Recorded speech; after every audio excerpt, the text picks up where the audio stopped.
masyarakat bisa melihat kan tadi malam, partai mana yang merebut hak-hak politik rakyat.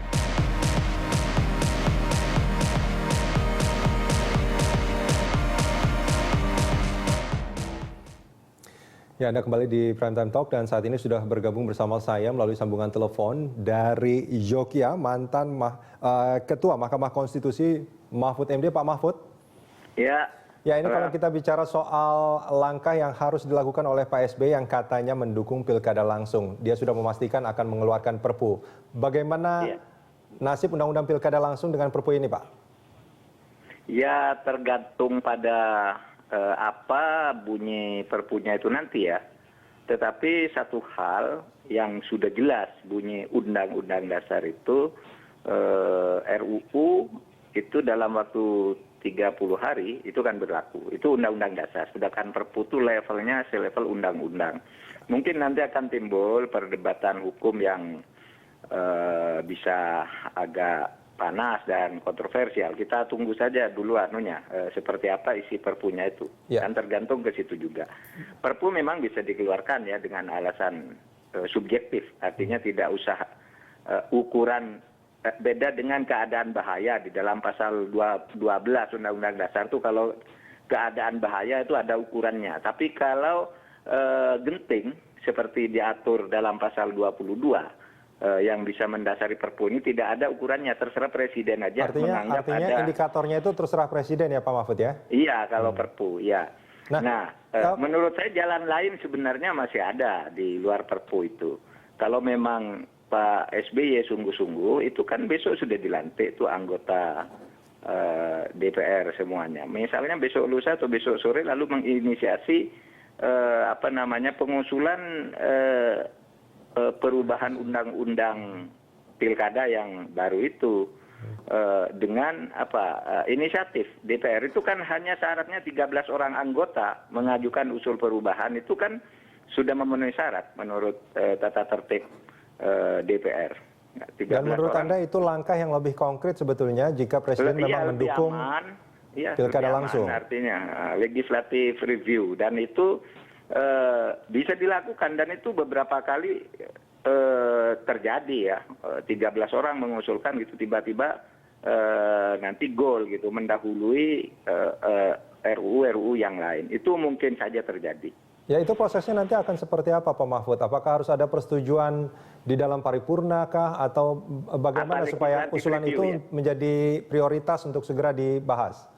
Legislative review prioritasnya begini, kalau munculnya dari DPR, katakanlah 13 orang, nanti badan legislasi satu alat kelengkapan yang yang mempelajari itu, kalau badan legislasi setuju, lalu dibawa ke paripurna, lalu dibentuk pansus, kemudian disampaikan kepada presiden bahwa ini ada rancangan undang-undang baru sehingga presiden diminta mengutus menteri atau wakilnya untuk membahas di DPR. Lalu dibahas seperti biasa saja. Mungkin itu pasalnya kan sedikit, bisa cepat juga. Mungkin lebih lebih aman daripada kontroversi dan pertengkaran politik dibandingkan misalnya dengan Perpu. Ya, tapi dalam proses usul revisi undang-undang pilkada itu juga kan ada kekuatan-kekuatan politik juga di sana tuh Pak Mahfud yang ada di badan legislasi dan juga nanti pada proses paripurna juga akan terjadi proses politik juga di sana itu. Ya pasti, Perpu pun kan begitu, sama. Kalau Perpu misalnya nanti berhasil kan sesudah itu akan akan dibuat undang-undangnya atau Perpunya itu akan dibahas. Kembali kan, itu sama, risikonya sama. Sama saja sebetulnya ya Pak ya? Iya, sama Mahfud, saja karena perimbangan kekuatan kan di situ. Iya, ada satu usul juga yang mengatakan bahwa tadi Anda mengatakan bahwa undang-undang ini 30 hari itu akan langsung berlaku. Kalau tidak ditandatangani oleh presiden Pak, apakah itu juga tetap berlaku?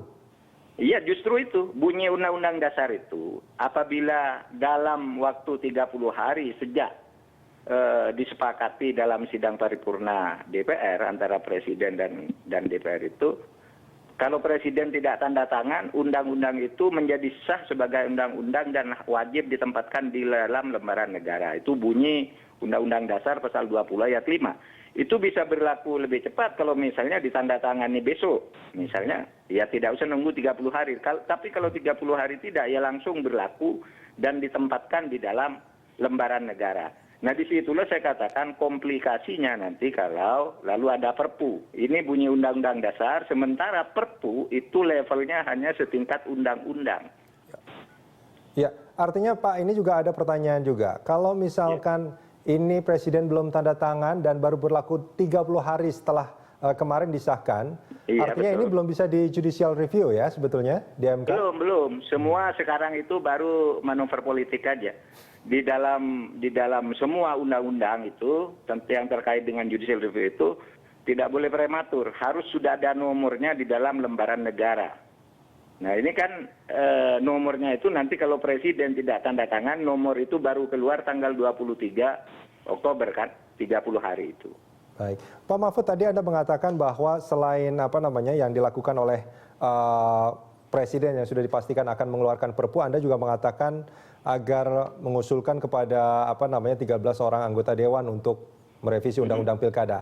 Hanya dua itu hal yang paling mungkin untuk dilakukan, atau sebetulnya masih ada langkah lain? Anggaplah tadi ada plan A, plan B, ada plan C, seperti itu yang mungkin bisa dilakukan oleh Presiden? Langkah yang pertama itu dilakukan oleh masyarakat, bukan dilakukan oleh Partai Demokrat, yaitu judicial review ke Mahkamah Konstitusi. Nanti tapi sesudah ada nomor undang-undangnya, gitu. Itu langkah yang paling mungkin untuk menilai kan materinya. Ya. Mahkamah Konstitusi itu menilai materi undang-undang itu berdasar judicial review. Apakah itu nanti uji formalnya, gitu ya? Apakah uji materinya kan gitu. Kalau formal itu berakibat sebuah undang-undang batal keseluruhan. Kalau uji materi itu sebuah undang-undang hanya dibatalkan sebatas yang dimintakan pembatalan, gitu. Nah, itu nanti kita lihat apa yang diajukan oleh para penggugat atau para pemohon itu.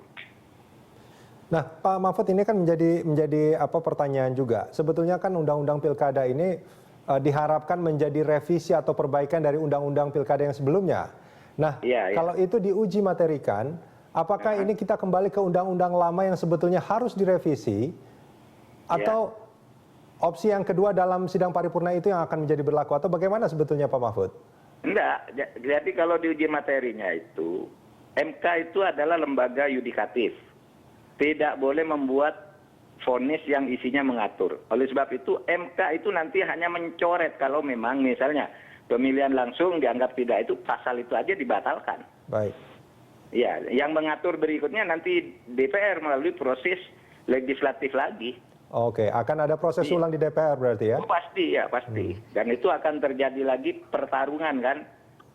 Kekuatan itu tinggal menghitung jumlah anggota DPR nanti, siapa yang mendukung siapa kan gitu. Baik.